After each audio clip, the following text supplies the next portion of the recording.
Napoli fans around the world, welcome to Napoli Talk. I uh, I can't help but smile because Napoli got away with that one, didn't we? I need some help. I need some help with someone that needs to Google for me the XG in this game. All right, I hate talking about XG, but someone in the chat, guys, please just Google for me the XG in this game because how any team managed to score a goal today is beyond me. Union Berlin, they've got a Champions League worthy crowd in a stadium that's not even theirs, in a stadium that saw Italy win the World Cup not so long ago. Oh no, I mean more than almost 20 years ago. Why did I say not so long ago? We won it like 17 years ago. Where did that come from? No, but I mean a great crowd, but a team that you just know for a fact they're never gonna come back to the Champions League if they keep playing like that.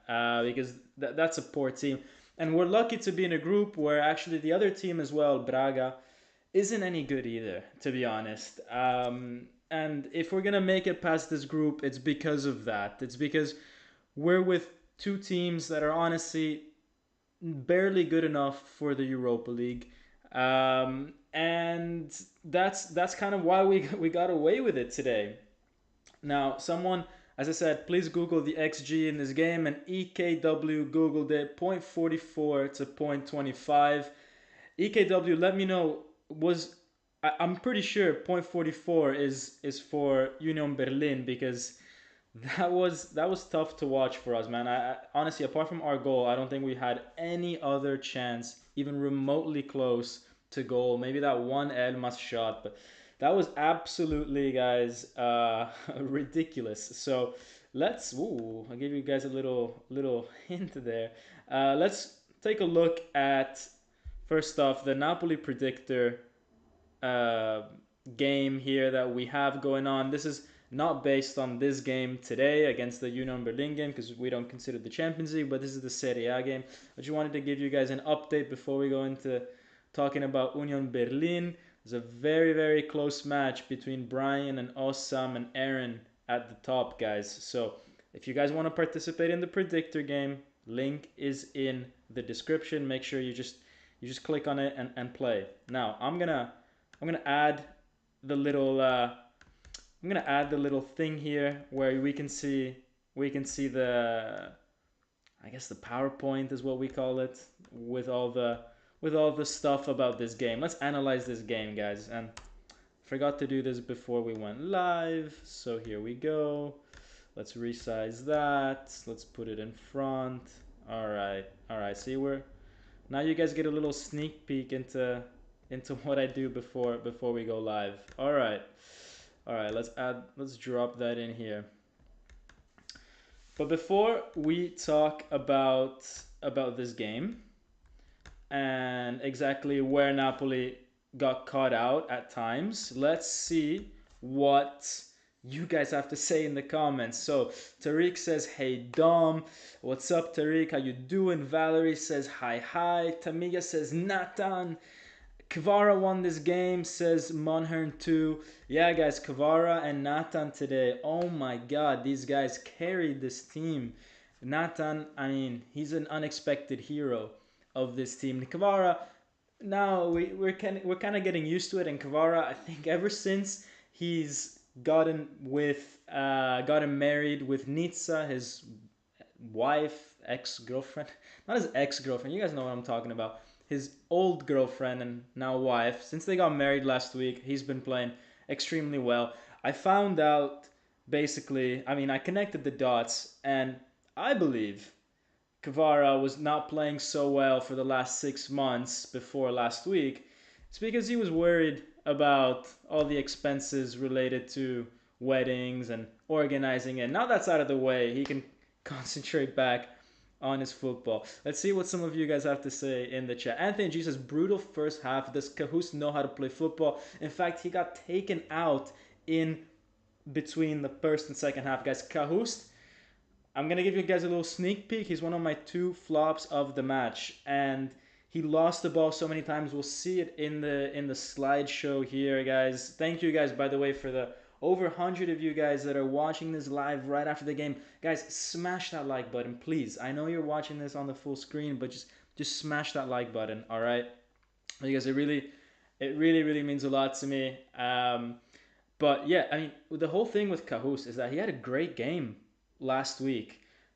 The fact that he wasn't able to play this well, I think it was because he screwed up the first two passes. Literally, his first two passes he screwed up. He lost possession, and that's when you can really see the difference between an established, experienced player and a young player that is just not able to get his mindset back in the game. Because he didn't play bad because he's a bad player or because he's tired. Some people maybe might think, oh, it's because he's tired after two. No, no, this guy's 24. He's not tired after two games.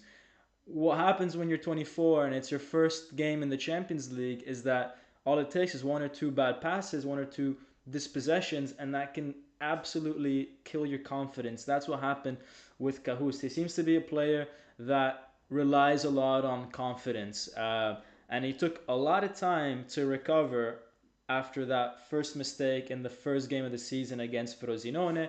Thought we had him back, but it took two bad passes for him to lose his confidence, and Elmas had to come on. Anthony Navarro says, Uomini deboli, embarrassing half. Every time Rudy Garcia's Napoli surprises me for an even worse performance than the previous worst performance. He needs to go. Maximus said, struggling against a team who sits in 15th in the Bundesliga. Yeah, I mean, it's what we said, right? This team is never going to even appear in the Europa League again, probably. Khalid, man, my man, how you doing? With the 249 euro donation, man.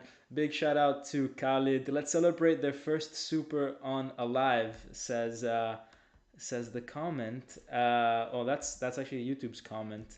But nice one. So Khaled's first super chat. Nice one. Username says, I think Ostigard is better than Rahmani and Jesus. Rahmani had a pretty poor performance. Osam Comedy, who is tied in the Napoli Talk leaderboard for the season. He's never won a specific month, but he's been consistent, man. Osam's been a great player. Says Napoli played well, guys. Garcia's improving. Cahust was down, so he thinks that Garcia is improving. He's been very optimistic with his predictions at times. Maximus keeps complaining that I always start before the ads are over. The thing is, man, I don't know when YouTube puts these ads. All right, I don't know, and I keep forgetting. And I will take that into account. I will press live, and then I will wait 20 seconds, and then I will start speaking. I promise you, Maximus. I will do that. Paul the Rican says, "Yeah, crowd is way too lit for this." I mean, yeah, the crowd was crazy. The crowd was crazy. Georgie says, "For Napoli, it was hard to play against five defense last season too, but last year's high pressing, fast ball movement, and individual skills worked very well. This season, it's only individual skills, and we'll take a look at that later." Adam Miller, what's up, man? Says Lobotka was also not as crisp as I'm used to. Cahus was terrible today. Yeah, Lobotka is not the same player of last season under Rudy Garcia. Right, guys, let's take a little look at where Union Berlin put us under pressure. So, I mean, this photo's been up for now, I don't know, 10 years on this stream.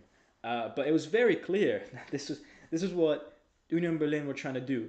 Get their runner, their fast striker, in between Rahmani and Di Lorenzo. Why? Because Di Lorenzo has a tendency to press up to support the attack. That's going to leave a bit of space for the runner to pick up some speed and still not be offside. Remember this, guys, please. Connect the dots here, all right?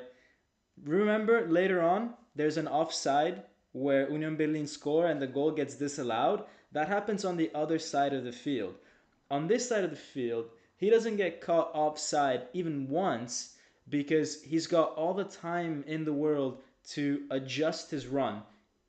Because as by the time he reaches Rahmani, he's already in behind Di Lorenzo. He's already got speed, and it takes Rahmani the second half pretty much, or the end of the first half, to really understand how to deal with this threat. But I mean, this is where they were really putting pressure on us, and you can see here that later he crosses the ball. He stops, he looks up, he crosses the ball, and Natan clears it. But there are two Union Berlin players outside the box, at the edge of the box, that are just waiting for the ball, and any type of bad clearance would go to either one of those two Union Berlin guys. So that was where they were really putting us under pressure. First, getting in between Di Lorenzo and the center back, and then whenever they crossed the ball, there was always two people outside the box waiting to collect it. I'm sure they studied that, because that seems to be like something that we suffer with a lot, guys.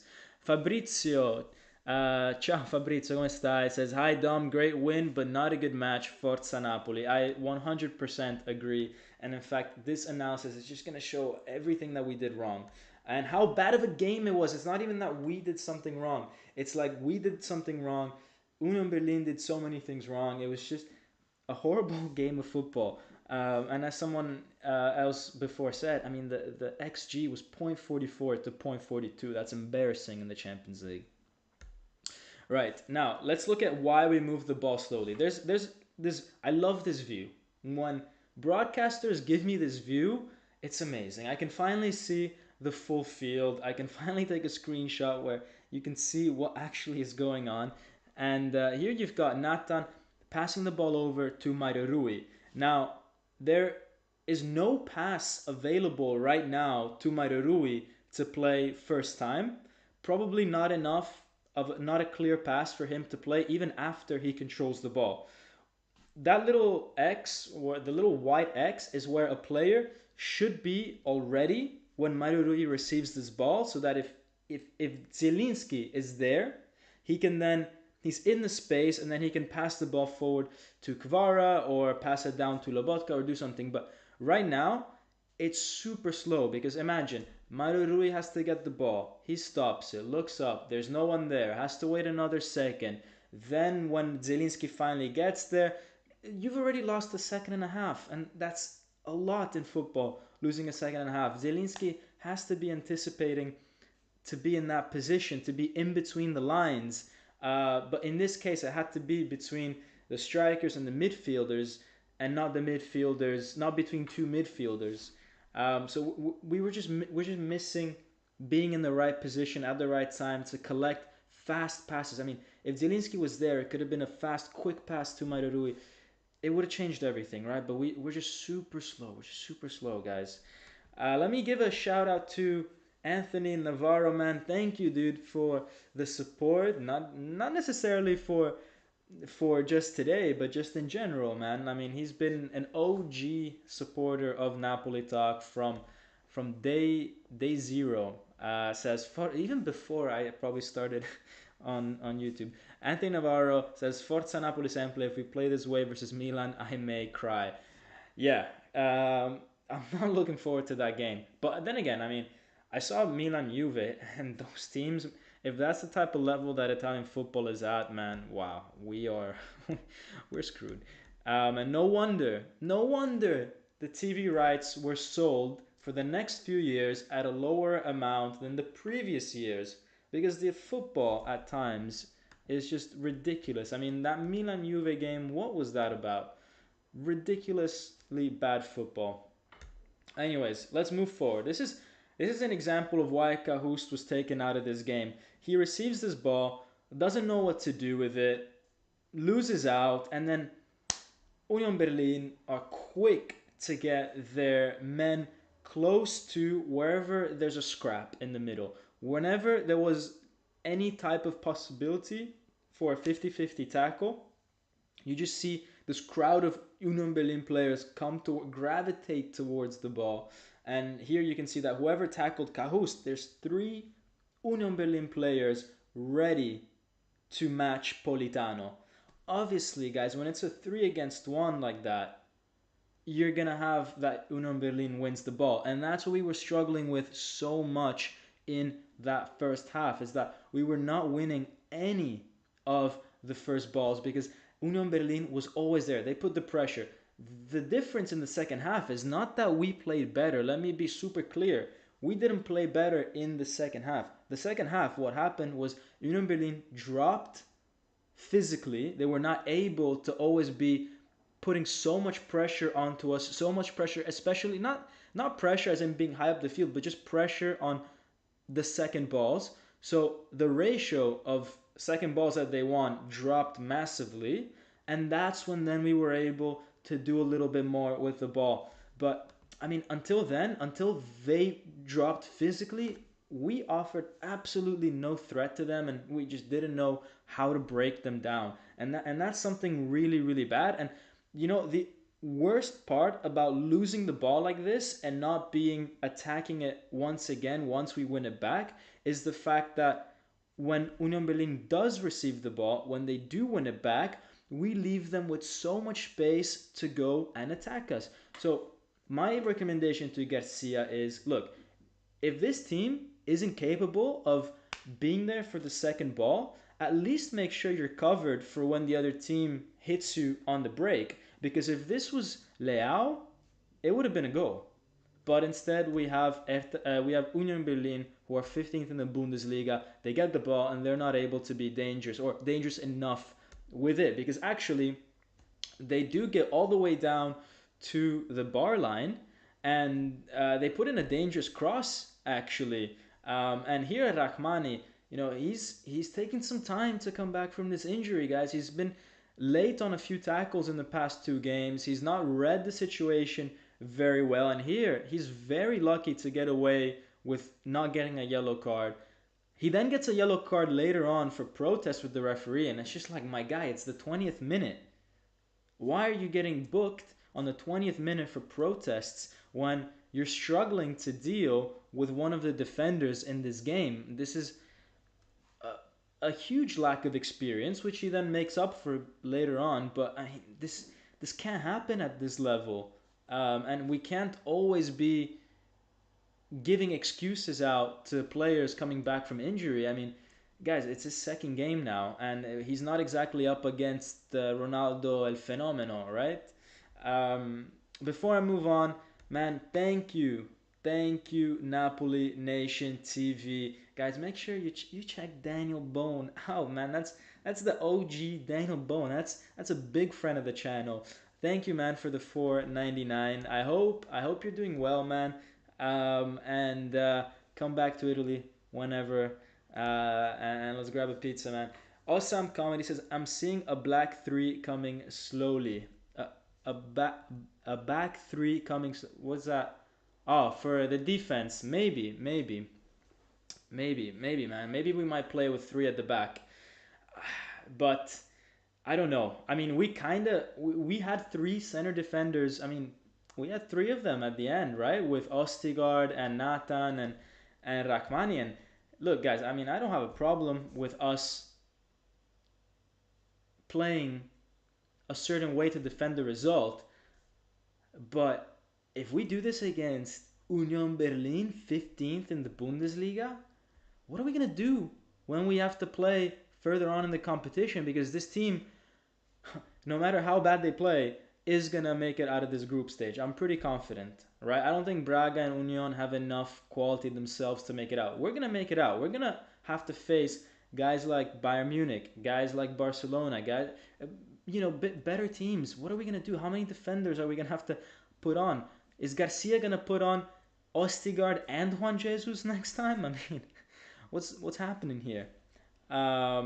So yeah, Vincenzo Bertillo. Let me get his comment. He says, four champs game today, three ended 1-0 and the fourth 1-1. I did notice that. Normally Champions League games are a bit more open, but today it seemed to be low scoring, which is an interesting stat.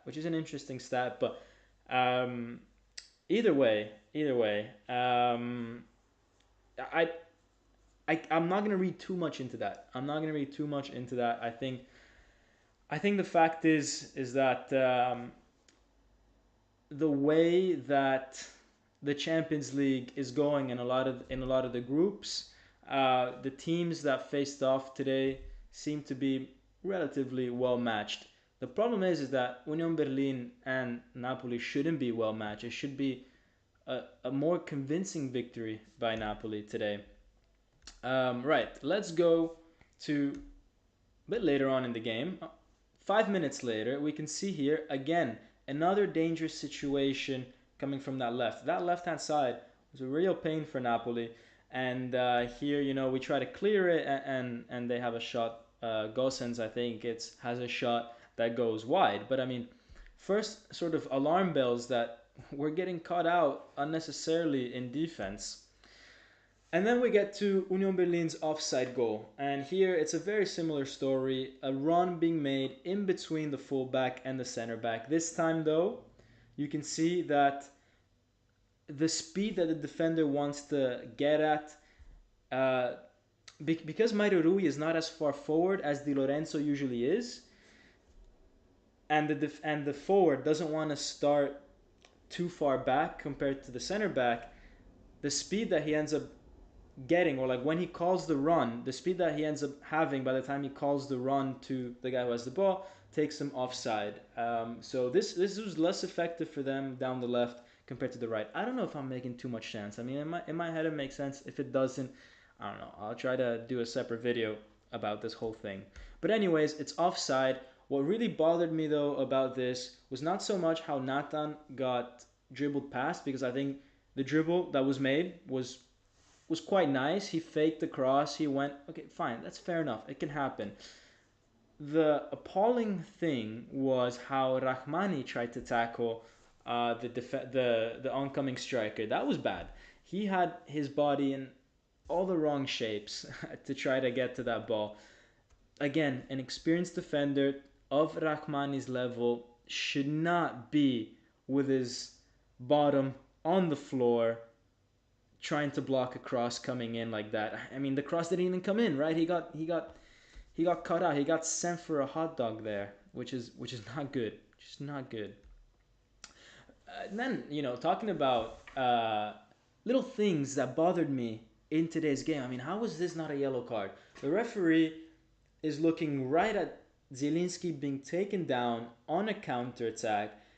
When Napoli did this in the Champions League last year in the first game against Milan in that famous quarterfinal, we got booked. Anguissa got booked for that, and he had to miss the second leg, and we had to play Ndombele in the second leg, and Ndombele couldn't track back Leao. But that all was because Anguissa got booked. Now when Union Berlin does this to us, all of a sudden we don't get booked. I mean, they don't get booked. What's this about, guys? What's this? I hate this level of inconsistency between, not even just within a game, but between games. This is a clear goal scoring, counter attacking opportunity. It should be a yellow card. It matters, all right? It matters whether a midfielder gets a yellow card in the 29th minute or not, because it completely affects how he's going to play the rest of the game. So, yeah, I just wanna call that out. Maximus says Natan seems like he's been getting better every game he plays. I mean, Natan is just growing and growing in confidence, man. And another thing, guys, like Natan, guys, we just assumed that because Natan was playing in the Brazilian league that he wasn't an elite defender. I mean, he's not an elite defender, but let me rephrase it. We just assumed that he wasn't a good defender. But go check the type of strikers he's dealing with in the Brazilian league. These are guys that know how to play football. I mean, take any Brazilian from the street, and he's probably as skillful as many Serie B, Serie A players that we have in Italy or around Europe, that is. I mean, being a defender in Brazil is no joke. And also, he was a defender from a very young age. I know he's 21, he's still young, but he started when he was just a kid. He started when he was like 17 or something. He made his debut in that league. He's been playing against pacey, skillful attackers for a very long time, this guy. So I have complete trust that he's a good defender. I made a video this summer about it, saying, guys, like he might be a little bit rash with his tackles, but like I can feel him cooking. You know, he's gonna do well. He's gonna cook well, and yeah, I think he's gonna be a great asset for us. Vincenzo Bertillo says they should easily have had a red card, and the ref was always getting in the way as well. Yeah, horrible refereeing, horrible refereeing. Right, let's go again to the fact that when we lose the ball, when other teams are countering us, we just don't have the players in the right position to prevent us losing, to prevent us being exposed when we lose the ball. I felt like last year we were a little bit better at this. We had a lot of the possession, and we were always just kind of ready for someone to step in whenever we lose the ball. Here it seems like when we lose the ball, we're caught out. There's just not enough cover, and this action leads to Union Berlin getting a shot away. But what I want to show with that little pink line showing the attacker's movement, if you guys look at the replays, you can see that Natan is pushing him wide.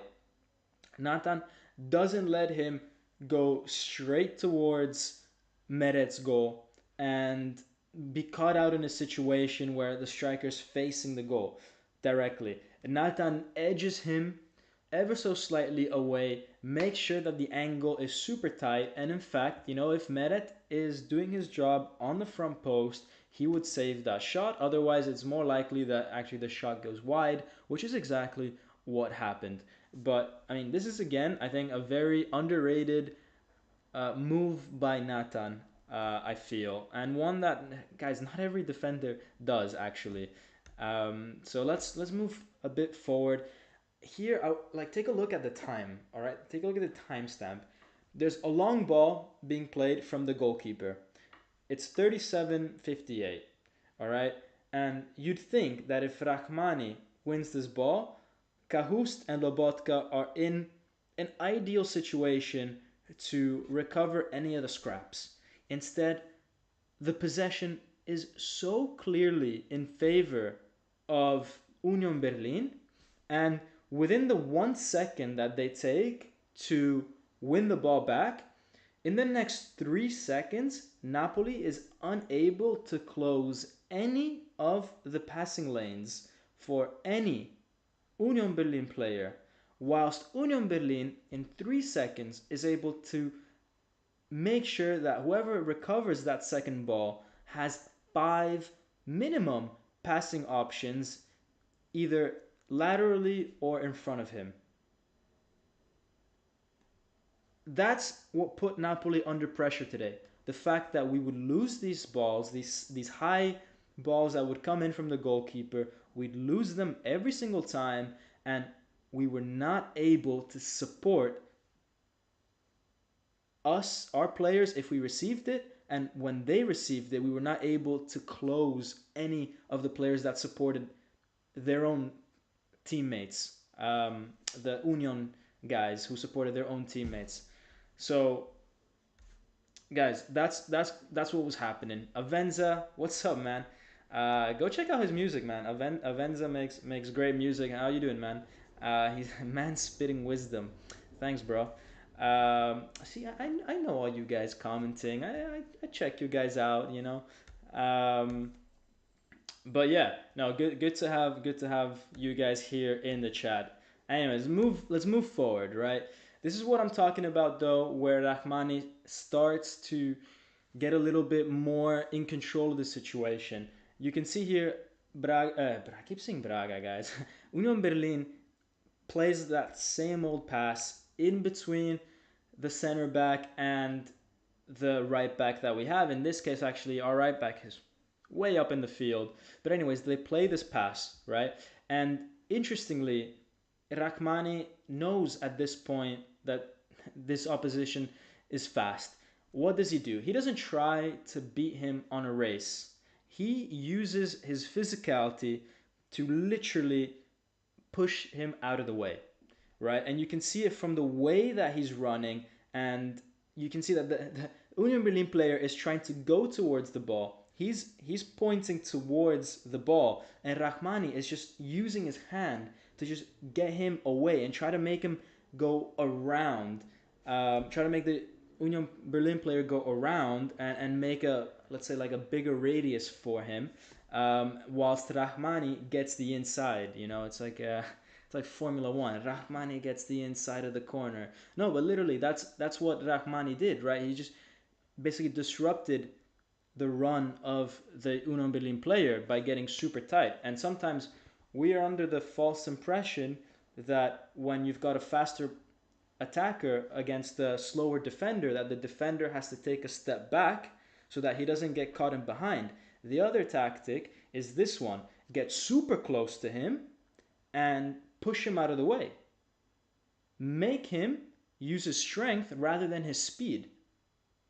And that's exactly what Rahmani did. Speed was not working for him before. Let's go for strength, and that's where his experience started to come out a little bit. So that's kind of in the minds of how center backs work. I don't know if you guys find that little bit of knowledge useful. I definitely wasn't a center back because I'm not anywhere near strong or tall enough for that. But I remember when I used to play football, this was something that annoyed me so much when defenders used to do this, when they would use their physicality against me and push me wide. Um, DT44D says Kvara in general would always play better without authorities like Osimhen, who limits him and always asks for passes. I don't know. The Kvara Osimhen duo works very well. Works very well. I think Kvara actually plays better when he's got Mairurui behind him. I think that's the biggest factor. If Mairurui is playing, Kvara will tend to play a little bit better. But just because Mairurui is a better passer, covers more in defense, and all that kind of stuff. Garrett Review says Cahoos is a promising talent. Seems the reason for his poor performance today was he was instructed to play higher on the pitch than he's used to as a midfielder. Him and Zambo need to stay back.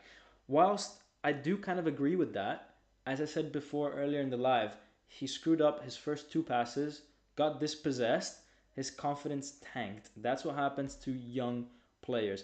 Guys, I appreciate, by the way, so many of you guys joining into this live. It's absolutely crazy. Let me give you guys a heart in the chat. But also, give me some love and smash that like button, because I don't think Sky Sports or DAZN or whoever has this level of analysis 5 minutes after the game, guys. There's a lot of effort that gets put into this whilst I'm watching the game.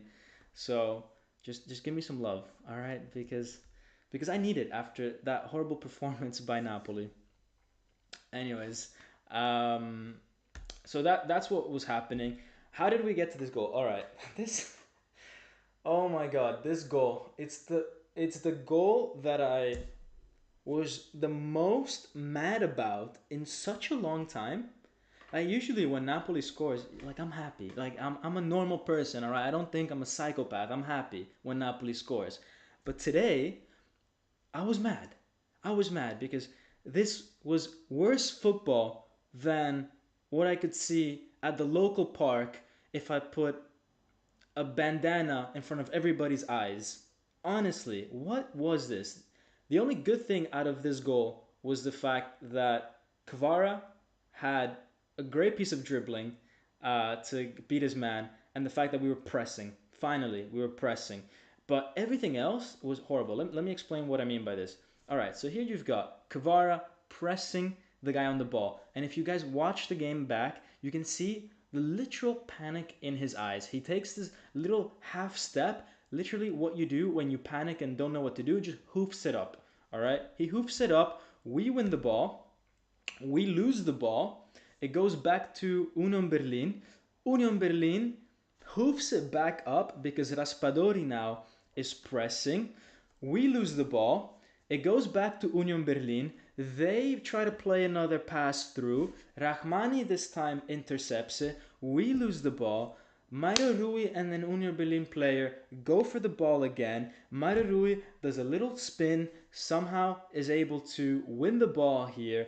It finally goes to Kvara. Not a good enough cross into the box. It gets cleared back to Kvara. Honestly, what was I watching? This ball was just going all over the place until Kvara said, "You know what, guys? Enough. This is silly. This is actually so silly. I'm mad." And Kvara was too. And he's like, "You know what? This game needs a bit of quality, because what the hell were the last 30 seconds?" And he decides to become Kvaradona and dribbles past his man, goes down the bar line. I love it when players do that. Use the full field, not just laterally, but in length. I love it when they do that. Cuts it back for Raspadori, who does extremely well to find the net here because the goalie, you have to beat him on his front post. By the way, it's a great goal. But if this happened on Meret, people would be saying, oh, Meret, what are you doing, man? Getting beat on your front post. But if Raspadori does it, then it's a great goal. So let's just be very clear that, not every shot on the front post, on your first post, is something that the goalkeeper has to save. Just like this one. This was a great shot. The goalkeeper didn't really have to save this. I mean, it's normal for this shot to go in because it was a great shot. What wasn't normal was the amount of quality that Kvara has. Um, Danger says, bro, you should work in Napoli staff and get money for this analysis. Yeah, maybe one day if they see this. I don't know. Garcia, please, man, just watch this. I know Gattuso used to watch it. I would literally tell Gattuso, dude, you got to work on this, and the next game it was fixed. All right, that's literally how that went.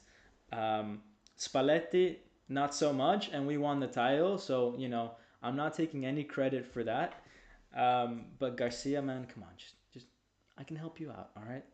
Um, Free Mind says they were playing ping pong for that moment. Yeah. Paul DeRican says, I predict by the end of the season we will look at Cahoos as one of our biggest players impact wise.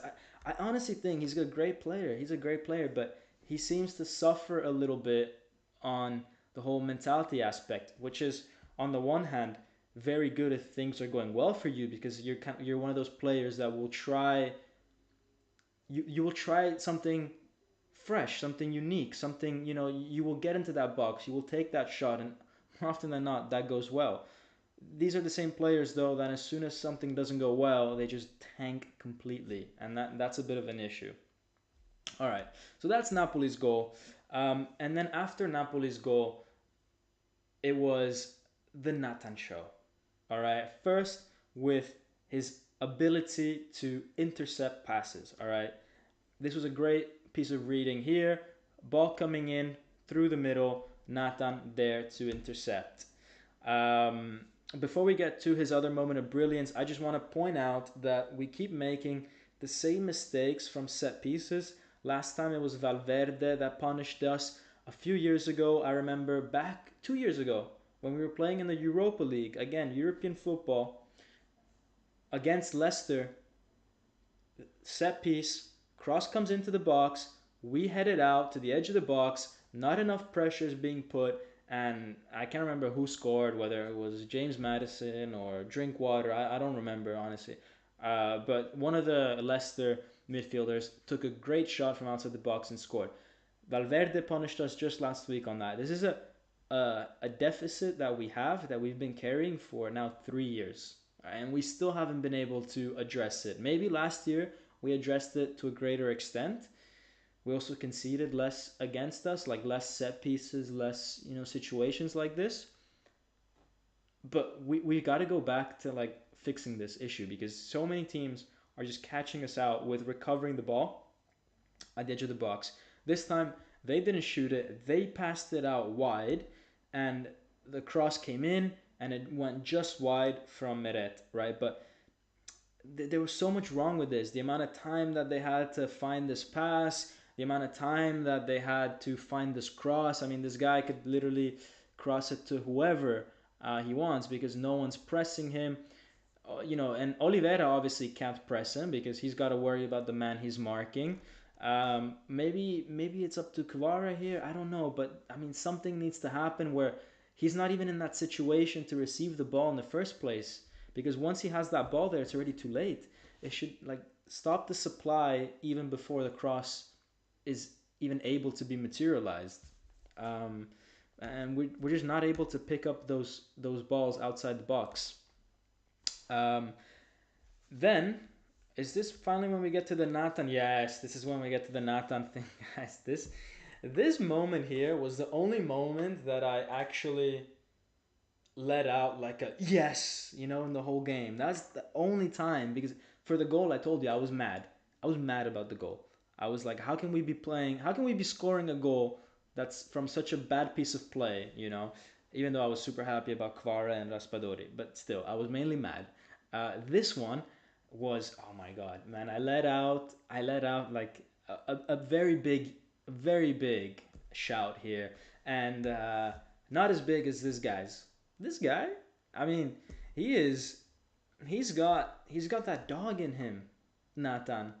He's got that dog in him. And it's the same type of thing that Kim had. Remember Kim after Milan Napoli last year, not in the Champions League but in the Serie A, when he saved that when he blocked that shot in the 95th minute or whatever it was with that karate kick and he let out that scream? That's what Natan did here. Not the same level of importance, not the same moment of the game, same position of the field, but it's just that like defender coming in and getting the crowd going. And sometimes you need guys like this in your team where you don't just wait for the goal to bring the energy up, but sometimes just winning a tackle, or maybe when you win a throw in, or just celebrating the small wins. And I urge you guys to follow a Newcastle game in the Champions League tomorrow. I don't know if they're playing at home, Newcastle, but if they are, tune in to Newcastle, because you will see that that crowd gets electrified by tackles like these, by throw-ins, and that just lifts the entire atmosphere up, and they were able to beat PSG 4-0 because of that. You need more players like Natan that get the crowd going. In this case, we were playing away from home, so it had the effect of kind of shushing them down a little bit, the opposition fans. But if we were at home, this would bring the energy up in the stadium and hopefully lead us to a better result. And yeah, I mean, you need players that have that kind of emotion, I feel. Napoli Nation TV is calling him the Brazilian Beast. I like it. I like it. I want, man, I mean, you had a funny name for Kvara, like Jukebox. I don't remember what you had, but you need to find a name for Natan that has a that is a play on his word. On his name. I feel like the name Natan can be used somehow. I don't know. Someone in the comments needs to make some kind of pun with that. But yeah, I mean, he is a beast. He is a beast, and he deserves a nickname that goes with it. But yeah, as Manat says, that Natan moment was some Newcastle vibe. I mean, yeah, he's seen the videos I've seen about Newcastle in the Champions League. All right, let's move a little bit forward now. By the way, best picture ever. This one of Bonucci sitting on the bench. Ah, that gave me satisfaction. Seeing Bonucci with that face. Ah, look at you, Bonucci. Look at you, so cute. Um, Bonucci, man, I hate this guy. I hate this guy. Him and Chiellini, whenever they had a Juventus shirt on, I can't stand them. And I'm so happy he had to sit out this game and watch from the front row Napoli beat his new team. That's called satisfaction, guys. That's called satisfaction. I loved it. And the cameraman, good job. Good job, man. I like it that you pointed us in that direction. By the way, guys, make sure that you are smashing this like button because we have 99 likes. What's up with that? Who is watching this and hasn't liked it and is like, you know what, 99 is fine. I'm not gonna give this guy 100. Give me 100. Come on. Whoever hasn't done it yet, give me that satisfaction. Um, Eric Mauricio says Bonucci has what he deserves. Just that. Wow, some guy. Oh my God, some guy unliked it. So it literally went from 99 to 98. Wow. I'm gonna find you. I'm gonna find you. Whoever unliked it. And now it went up. So that was probably.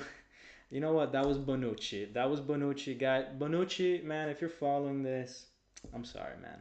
I'm sorry. Um, but anyways, let's move forward. I don't want to move forward because I love this picture so much, but we have to, right?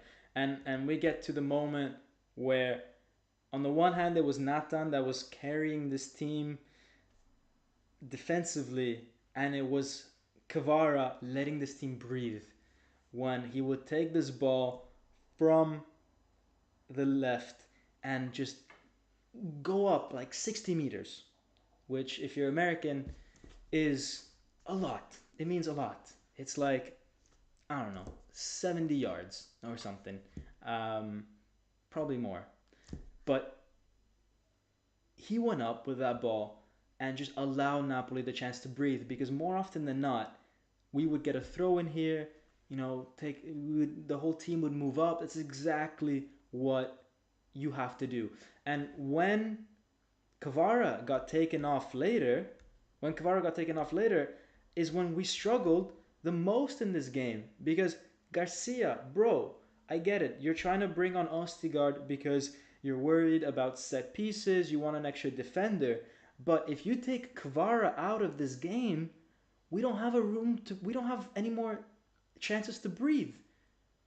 Because Simeone wasn't able to hold the ball. Elmas wasn't able to hold the ball. Politano was out already. Lindstrom wasn't able to do that. You need guys that are able to drag the ball up 50, 60 meters when you're struggling like this. If you want to put on Ostigard, an extra defender, fine. But don't take off Ostigard.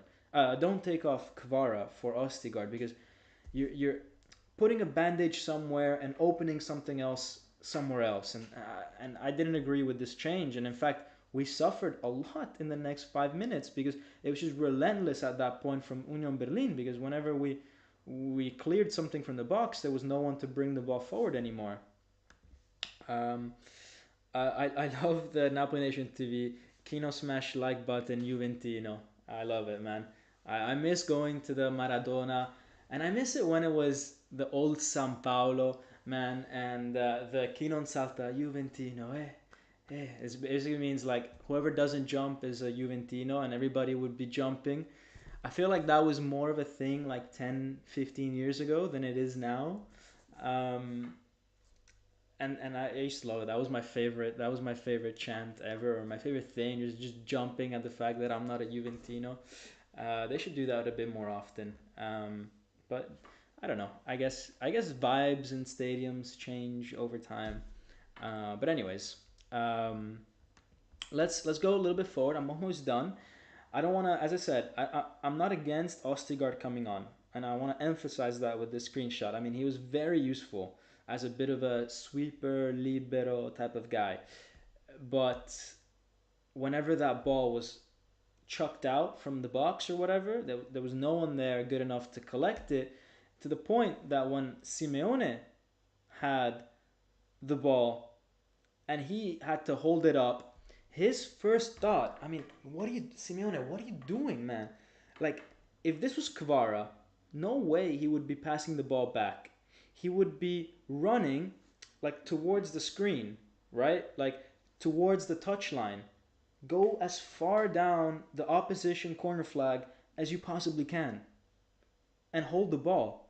What does Simeone do? Passes the ball back. No, bro.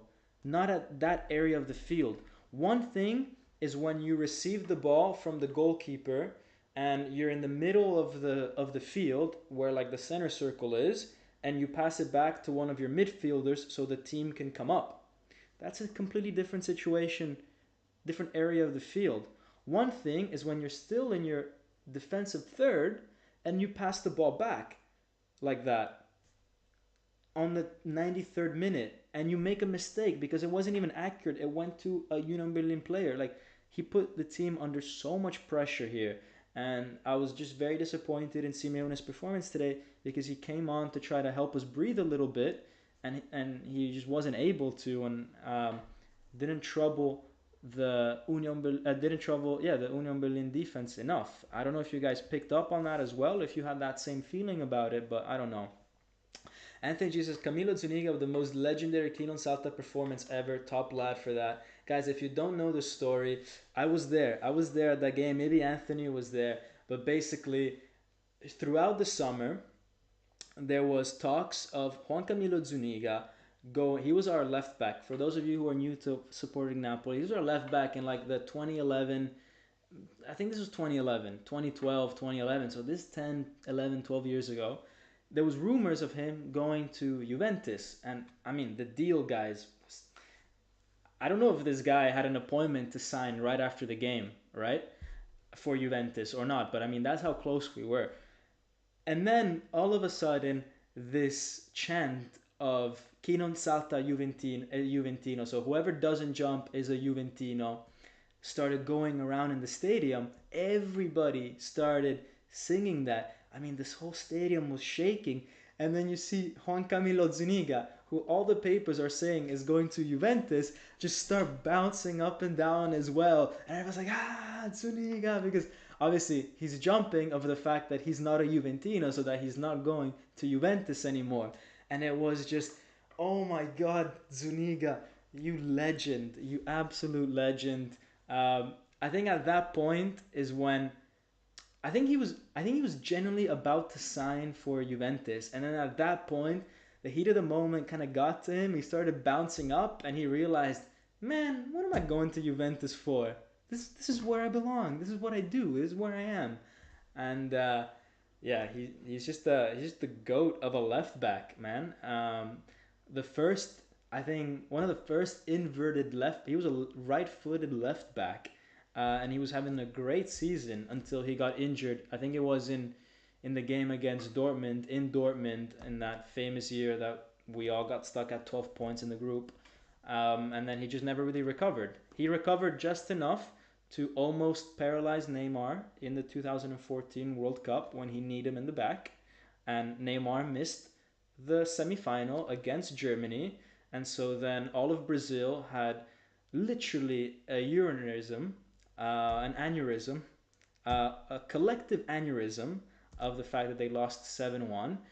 Babies crying, children, grandmas, grandpas, everybody crying. Natan was probably crying. Poor little Natan crying of the fact that Germany beat them. But we avenged you. We avenged you, Brazil, because Natan had a great performance against the German team, and that's how we close that story. All right, see, it's called storytelling, guys. Anyways, let's. I'm enjoying this live. I don't know why, but I feel like I don't know. I don't. For those of you that were there last time on the weekend, I don't know why, but I didn't have a lot of energy on Saturday, for that live. I don't know why. Maybe it was because it was a weird like 5 6 p.m. live on a Saturday, which I like. We usually don't play at that time, so I wasn't like in the mood. But now I'm in the mood, and I'm you know I got the juices flowing, right? Anyways, guys, please, for those of you that are not new to the channel, you will have noticed that this is an updated image of the player ratings. We've got a much nicer looking background with nicer looking borders, with updated Napoli player t-shirts, with an updated banner, with clearly the subs indicated on the right. Guys, that took me an hour today during one of my classes. Please, please, smash that like button if you've enjoyed that effort, because that took a lot of effort. That took an hour of my time. Did I do it while I was supposed to be doing something else? Yes. Do I regret it? Absolutely not. This thing looks beautiful. All right. All right. Let's get back to the player ratings. Um, let's go back to the player ratings, guys. Right. My two men of the match are Natan and Kvara. Kvara and Natan. We talked about them for the last 30 minutes. Great players. Very, obviously, very difficult to compare a left wing with a center back. You could argue that Kvara had a bigger impact on the scoreline and allowed us, yes, very useful at the end for us to breathe. I feel like Natan though, man, he was like a rock. He was, like I was feeling nervous, and then I remembered Natan's here. We got it. He's he's gonna save us. Whatever cross is coming in, he's got it. And I don't know, man. That whole like celebratory thing. I'm just happy that he's not. No one's talking about Kim anymore. No, that's a big thing. So yeah, I just want to reward him for that because he's not the type of guy that's gonna score us goals, right? So it's gonna be very rare that he's gonna get a chance to be one of the men of the match, um, because yeah, I mean just for the nature of how Napoli plays, we're not always gonna be conceding a lot, and usually we're gonna score a lot of goals, so the front guys are gonna get all the awards. But today, because it was only 1-0 away from home, I was like, you know what, Natan deserves just as good as Kvara. Take nothing away from Kvara. Kvara was also so on fire today, guys. Who else did I like today? I liked Raspadori. One chance, one goal. Easy. That's what you got to do. You can't ask for anything more for Raspadori. He didn't get good service from his midfield today. Lobotka was very average. Kahust was bad. Zielinski, this is a soft 7. But I gave him a 7 just because of how bad the other two guys were. I feel like it limited his ability to show off his talent. So I was a bit easy on him with the scoreline, but it's closer to a 6.5 than a 7.5 for Zelinski. Politano 6. He didn't have a bad game, but just not influential enough. Mario Rui 6. Same sort of thing, not a bad game, just not super influential. Di Lorenzo, I think he played well. He was going forward in the first half, allowed us to put some kind of pressure down that right hand side. And yeah, I mean, I think he was decent. I don't think he had his best game, but he was decent. The subs, I don't think they made that much of an impact. You could say Elmas played better than Cahus, but I think most of us could have played better than Cahus today. And Simeone instead of 5 because he almost risked making that a draw at the end with that horrible back pass, and yeah, didn't play well. He's got no chances of starting against Milan. Um, so yeah, Visavius, welcome man to the chat. Another OG. I mean, he's running the Napoli Discord, by the way. Who, if you guys don't know, it's a place where you can chat with people about Napoli all the time, 24/7. And he runs it, and you can find a link in all of my videos because he was one of the first that actually kind of gave me a platform to share my videos when I first started. So eternally grateful to him. Fun fact: he says when Natan does a good tackle, there are people in both curve who chat Kim Kim Kim who chant Kim Kim Kim, which is funny, and I think he fully embraces it. I think that's a great compliment to Natan. The fact that people are calling him Kim. I mean, it's like when you call Kvara Kvaradona, right? And you're sort of like alluding to the fact that he's Maradona. Not to the same level, obviously, but Kim Kim won a Scudetto with us, man. He's one of the greats of this Napoli team in terms of like impact that you can have. One season only, but huge amount of impact, huge amounts. Um, and Azzurrino says fell in love with Nathan today. Yeah, I mean, yeah, I've been pushing that agenda since the summer, and I'm quite happy with that. But yeah, I mean, I'm starting to really like this guy. Also, who yeah, L.K says Rui did well, at least 6.5. I read that as Rudy the first time, and I was like, Rudy Garcia doesn't deserve more than a 6. We struggled against a team in 15th, and then I realized you're talking about Mario Rui and not Rudy Garcia, and I read it wrong. Mario Rui, I was conflicted between a 6.5 and a 6. So I can accept it, and you know what? You know what? You know what? Maybe yeah. You know what? I'll give you a point 0.5 extra, Mario Rui. Let's go. Let's go. Let's give you. It's gonna be like a. It's gonna be a yellow 0.6.5, not a green one, just because of. Let me see.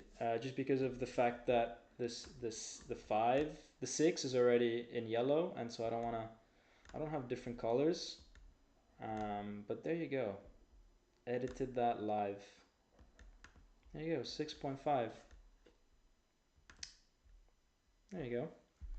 All right. See, this is what happens behind the scenes. All right. Right now, let's just take a very quick look at the stats of the game, just very quickly before we go on and see what the manager had to say.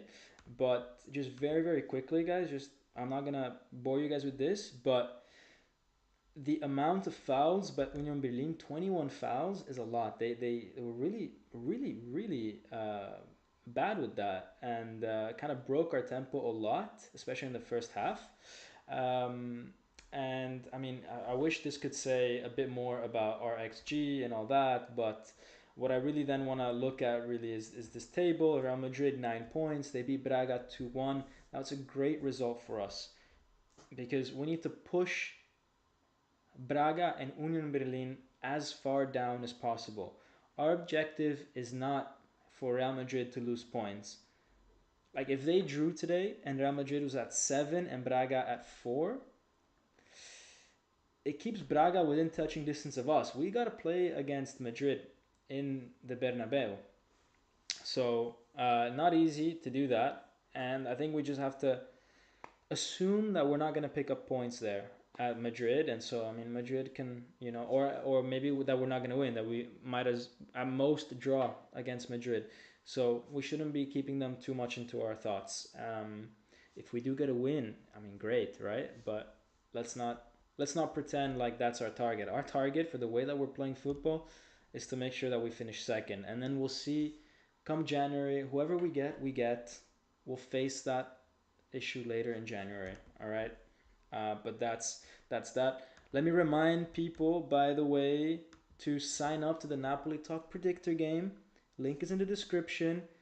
You guys are killing it. These are the top sort of players, the top 10 players of this month, and the overall leaderboard. The link is in the description on how you can predict and play the future Napoli games and all that. Anyways, press conference. You will have also noticed I updated the Twitter logo to the X logo. Finally, finally. Um, Paul the Rican says Lozano was amazing today for PSV, and sorry, deep down the rabbit hole says Lozano was amazing today for PSV, and Paul the Rican says good for Lozano. This is Napoli talk. No, but I mean, obviously, Chucky, man, I'm glad he's doing well at PSV. I'm glad. That's his. That's his sort of happy place. No, played there before Napoli, played well, and yeah. Pietro Chiaro, how long is Osimhen out? I think another 3 weeks. I think another 3 weeks. Usually, those kind of injuries take about a month, and yeah. But hey, if Raspadori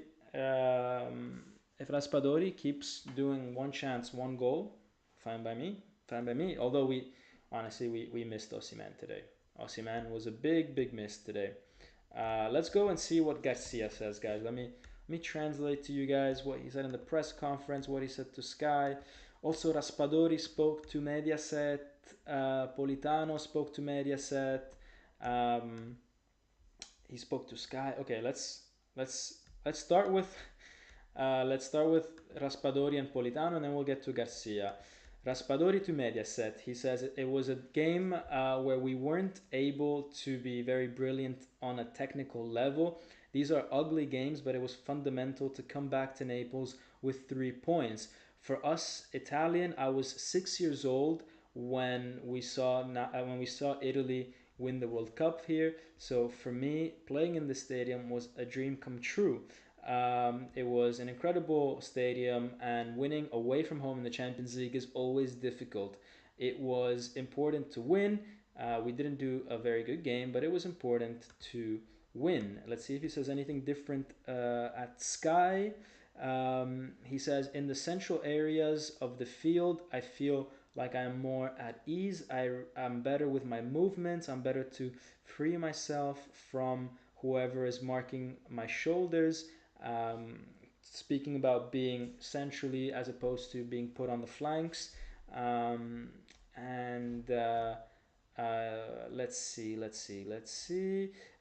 He says, look, they ask him, what do you think of Garcia ever since coming back from the international break, since after the game against Fiorentina? And he says, look, I think I found the same type of Garcia as before. We continued working like we have from the very start. It took us a bit of time to enter his dynamics and what he wants from us, but I think we're on the right path now. And especially with the mental approach of these two wins, we just need to continue down this route. Let's go to Politano and then we go to Garcia. Politano says, we're taking home this result. It was an important 3 points. We have an important possibility to go ahead in the group now, and we just got to make sure that we win the next game. In the first half, we suffered a lot. We lost a lot of balls, but we were very good to recover well. Um, it was important not to concede any goals today. Recently, we've been conceding a lot of goals, and today the defense did really well, just on a collective level. I don't agree with that, but hey, it is his opinion. It was a difficult game. They waited for us, and there was very little room for us to go and exploit because they were playing low. We oftentimes played down the left hand side, less on the side where I was on the right. But yeah, we definitely could have played a little bit better. Um, and He then talks about the substitution, and he's like, yeah, this time I was a little less mad than previously, which is when he told Garcia to basically screw himself. And he says the captain is great with us. He's perfect with us. Um, he made us understand where we went wrong. I apologized to the coach, and now everything is back to normal. Now we just have to win against Milan. Um, so yeah, that's the players. Let's look at what Garcia had to say, guys. Make sure that you are continuing to smash that like button. Before I get to Garcia, let me see some new comments. Dario says, I fell asleep the first half, but 3 points in the second half are to be saved. Yeah, I think there's elements of the second half to be saved. Um, Alex says, Dom, you look like a young Mertens. It's a compliment. Wait till you see how I play football. No, I'm kidding. Um, anyways, Deep Down the Rabbit Hole says, will it be hard to get away with tickets for the Bernabeu on Ticket 1?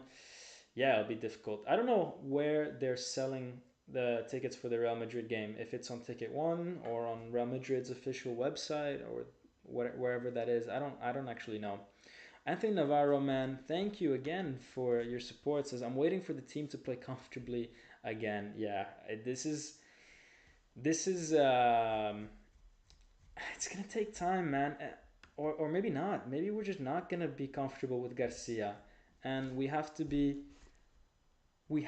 comfortable with uncomfortableness and just sort of lower our expectations a little bit, until maybe finally something clicks, if it ever does. Anyways, Garcia, what did he say? He says, um, oh my god, his first sentence, and I disagree with it. He says, we basically suffered zero.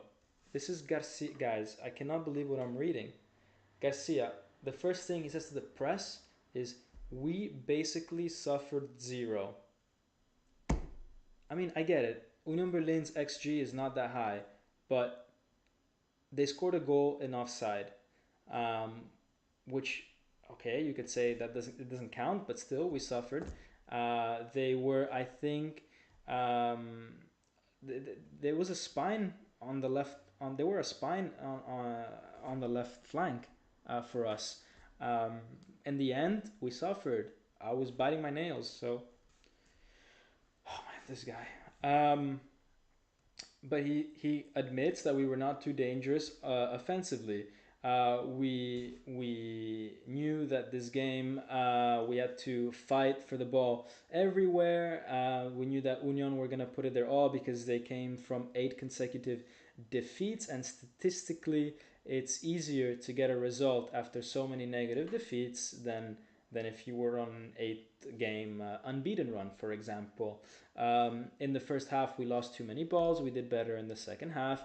The goal was very nice. Today, we went to the field with the right sort of anger. We won our duels again. This is I don't know what game Garcia is watching, guys.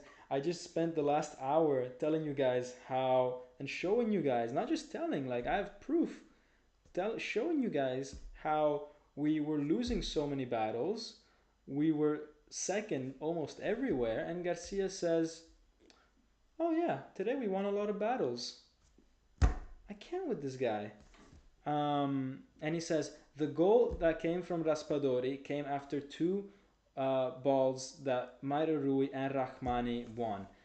My guy Garcia, we got given the ball 5 times in that moment, in those 30 seconds. And each time we couldn't string together two passes without it coming back to Union Berlin for them to lose it because they're a horrible team. And that's what you call winning the ball back? No, no, no, no, no. Winning the ball back happens after you maybe lose it after 10 passes, 15 passes. That's when then you can win the ball back and you start again. Just losing it after 2 passes and then winning it back because the other team can't string two themselves doesn't count. And the way we also won those things, I mean, it was a bad pass by Union Berlin every time. It's not like we won it because we were. Oh my god, I just can't with this guy. Just watch the show, Garcia. Just watch the show, man. Jeez, I can't read this guy. Um, Anyways, he says without Anguissa, we were missing a player with physicality, and for that reason, Ostigard helped us out at the end. I'm happy with the mentality of this team. I'm happy with the positive anger that Natan showed in front of the bench of the other team. It's what I want from my players, which is good. I mean, I didn't know I was in front of the Union Berlin bench. I mean, imagine doing that against, for example, Roma or Milan. You would get the whole of their bench just attack Natan at that point. Rahmani, he says, did a step up for me today. Oh my god, man. This guy, how is it possible that I have 5 opinions and Garcia has 5 opinions and none of these opinions overlap with each other? Not even one. Not even one. It's like everything I said didn't work. Garcia saying it worked. I don't understand. Oh my god. I don't know if he's trying to like save his player's reputation or I don't know, but oh my god. I am worried about the game against Milan with this guy leading us. It's it's not good. He says they ask him, "How can you limit Leao?" Speaking of the game against Milan, and he says, ask me the same question on Saturday. Today we're focused on analyzing the Champions League game, not about Milan. Anyways, he says some other stuff. I can't with this guy today. After getting away like we got away today, he should say, "I'm happy for the win. It's what we needed, but we didn't play well." He shouldn't be talking about Rahmani played well and get out of here, man. All right, all right, all right. What a way to end on a sour note, huh? What a way. What a way, Garcia. Anyways, guys, that has been a very fun live. I thoroughly enjoyed it. I have to be up again in like 6 hours, so I'm gonna have to call it a day here. Guys, make sure that you are playing the Napoli Talk Predictor game, please. You get a chance to win a huge prize at the end. We're so close to hitting the €100 mark, which means that we could be giving out an official Napoli t shirt not just the replica, but like the official one. I mean, the replica is an official one, but you know what I mean. Like there's two versions of every shirt. If we build up more, we can send people to watch a game at the stadium. So just it'd be cool if we can get this thing going and build it into a bigger thing than it already is. And thank you to everyone that's participated already. Um, so that's one message that I want to leave away with. The other message is Garcia, please watch this video if you can, take notes. And the third message is thank you guys for tuning in, being lively today in the chat. And I can't wait to have a chat with you after the Milan game, no matter how it goes. I'm just happy to talk to you guys after these games. So yeah. Um, anyways, with that, I want to wish you guys a happy Tuesday or Wednesday if you're already on Wednesday. If you're watching this on a Thursday, then happy Thursday. If you're watching this on a Friday, bro, come on, what are you doing? It's old news by then. But anyways, guys, as always, have a good one and forza Napoli sempre. Ciao.